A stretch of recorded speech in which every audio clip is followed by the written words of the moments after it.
अवनी कॉलेजला जायची तयारीत असते तेव्हाच तिला सगळेजण म्हणत असतात की तुम्ही एकट्या नका जाऊ, आम्ही येतोय तुमच्यासोबत. पान्या पण म्हणतो, वहिनी मी सोडतोय ना तुम्हाला, कशाला एकट्या जाताय? यशोदा म्हणतो, अरे तू नाही, मी सोडतोय ना. राजा म्हणत असतो, अरे तुम्ही सर्वजण थांबा, मी सोडतो त्यांना. अवनी म्हणत असते की नको, आणि ती शेवटी ओरडते त्यांच्यावर, अरे नको, मी जाते माझी एकटी, मला भीती नाही वाटत आणि नकोय मला कुणी सोबत.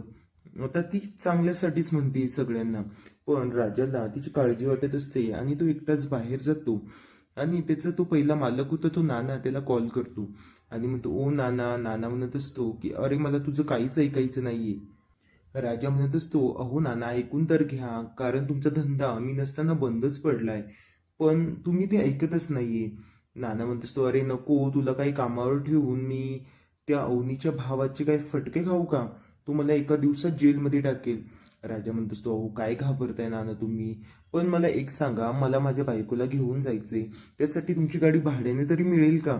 तो नाना शेवटी तयार होतो आणि राजा म्हणत असतो, बरं ठीक आहे मग, ते कुणी ड्रायव्हर असेल तर त्याला पाठवून द्या, नका ठेवू मला कामावर, पण तुम्हाला कळेल माझी काय किंमत होती तर. बाकीचे ड्रायव्हर असं नाही वागणार माझ्यासारखं. तो नाना म्हणत असतो, राजा मला तू काही बोलूच नको, मला तुझ्यासोबत नाही वाद घालायचंय या बाबतीत, आणि मला तुझा नाही नोकरीवर ठेवायचंय.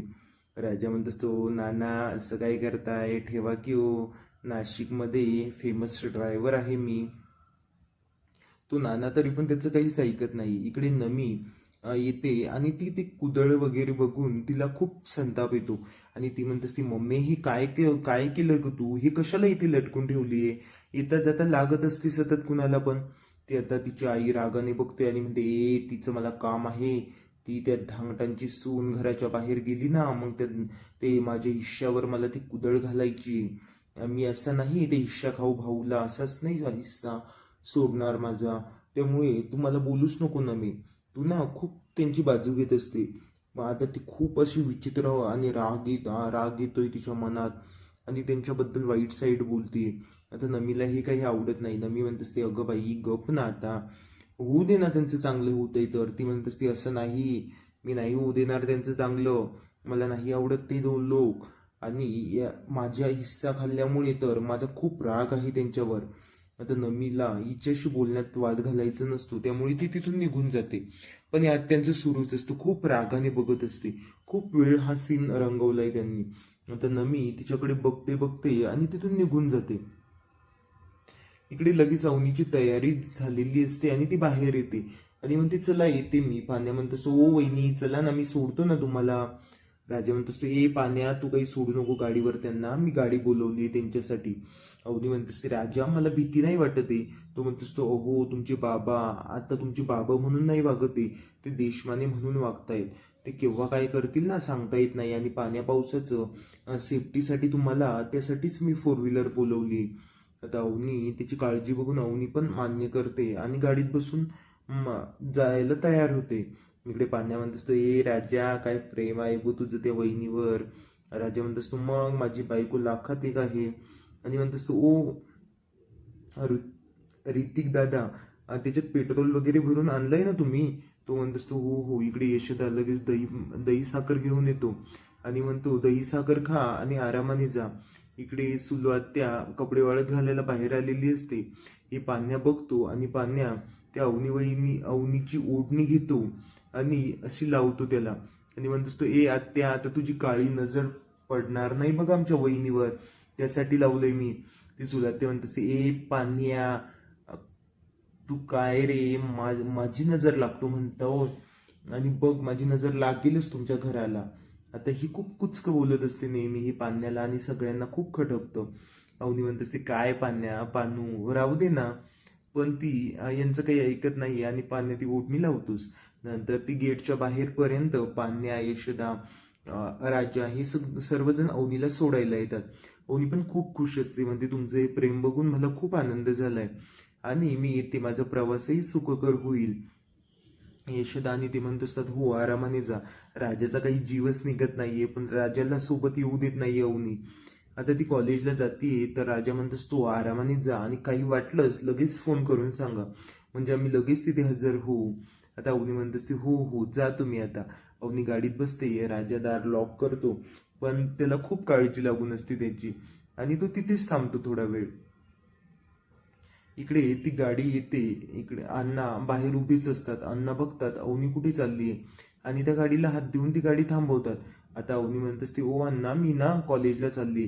अण्णा म्हणत असते, असं कसं, तुला एकटीला कसं सोडलं या सगळ्यांनी, एकटी नको जाऊ. ती म्हणत असते, नाही अण्णा मी जाऊ शकते एकटी, राजाने मला गाडी करून दिली आणि काहीच भीती नाहीये कॉलेजमध्ये. अण्णा तरी पण ऐकतच नाही. आता अवनी खाली उतरते आणि अण्णाला समजावून सांगते, अण्णा तुम्ही काही टेन्शन घेऊ नका, मी आरामाने जाते. पण अण्णा म्हणतो, नाही नाही थांब. आता तो तिथून ते फ्रुट्सचं दुकान असतं तिथून सेब संत्री वगैरे घेतो आणि 50 रुपये त्याला ऍडव्हान्स म्हणून देतो आणि बाकीचे पैसे नंतर देईन असं सांगतो. आता अवनीला काही समजतच नाही यांना काय करतायत तर. आणि अण्णा आणि ते फ्रुट्स वगैरे घेतात आणि बसतात गाडीमध्ये जाऊन. चाकू पण घेतात की अवनीला काही खायला लागलं तर. अवनीला म्हणत असतात, तुला द्यायचं का. आता हे अतिच करत असतात. अवनीला खूप बोर केलंय त्यांनी. पण अवनी म्हणत असते, नको अण्णा मी घरून खाऊन निघालेली आहे आणि यशोदाने मला टिफिन पण दिलाय सोबत, त्यामुळे मला काही खायचं नाही आता. तो म्हणत असतो, सुनबाई काळजी घे आणि काही वाटलंच तर मला सांग. हे बघा गाडी हळू चालवा, आमची सुनबाई लाखात एक आहे बरं का, तिला काही परेशानी व्हायला नको. आता अवनी तेवढ्यातच राजाला फोन करून सांगते आणि राजा म्हणतो, काय. ती सांगते की अहो ते आले. राजाला असं वाटतं की तिचे वडील आणि तेच आले. पण ती म्हणत असते, तो म्हणतो की बघा मी सांगितलं होतं ना तुम्हाला की केव्हाही काही होऊ शकतं, त्यामुळे सेफ्टीसाठी तुम्हाला गाडी करून दिली. आता ती म्हणते, अरे माझे बाबा नाही, अण्णा आलेत. राजा हायपर होतो थोडा आणि म्हणतो, काय अण्णा तिथे आले, अण्णाला कुणी यायला सांगितलं होतं आणि कशाला आले बरं अण्णा तिथे, असं का केलं अण्णांनी. आता यशोदाला पण टेन्शन येतं की अण्णा कशाला गेले, ती गोल्ड मेडलिस्ट भेटलेलं कॉलेज आहे तिथे अण्णा चांगले वाटेल का. तो अण्णाला फोन लावतो आणि म्हणतो, काय अण्णा कुठे आहात तुम्ही. अण्णा म्हणतो असतो, आहे मी इकडे. तो म्हणतो, मला माहिती आहे तुम्ही अवनी सोबत आहात आणि अण्णा कशाला जाताय उगाच, तुमचा अवतार बघा पहिले. अण्णा म्हणत असतो, ए गपरे अवतार बिवतार, मला ना जायचंय माझ्या सुनबाई सोबत, तिला काही व्हायला नको म्हणून मी सोबत जाते आणि फोन कट करतो. इकडे राजाला आणि यशोदाला पण खूप वाईट वाटते, कशाला गेले असेल अण्णा, अवनीने आपल्या चौघांना येऊ दिलं नाही आणि अण्णांना तिला बळजबरीने घेऊन जावं लागतंय.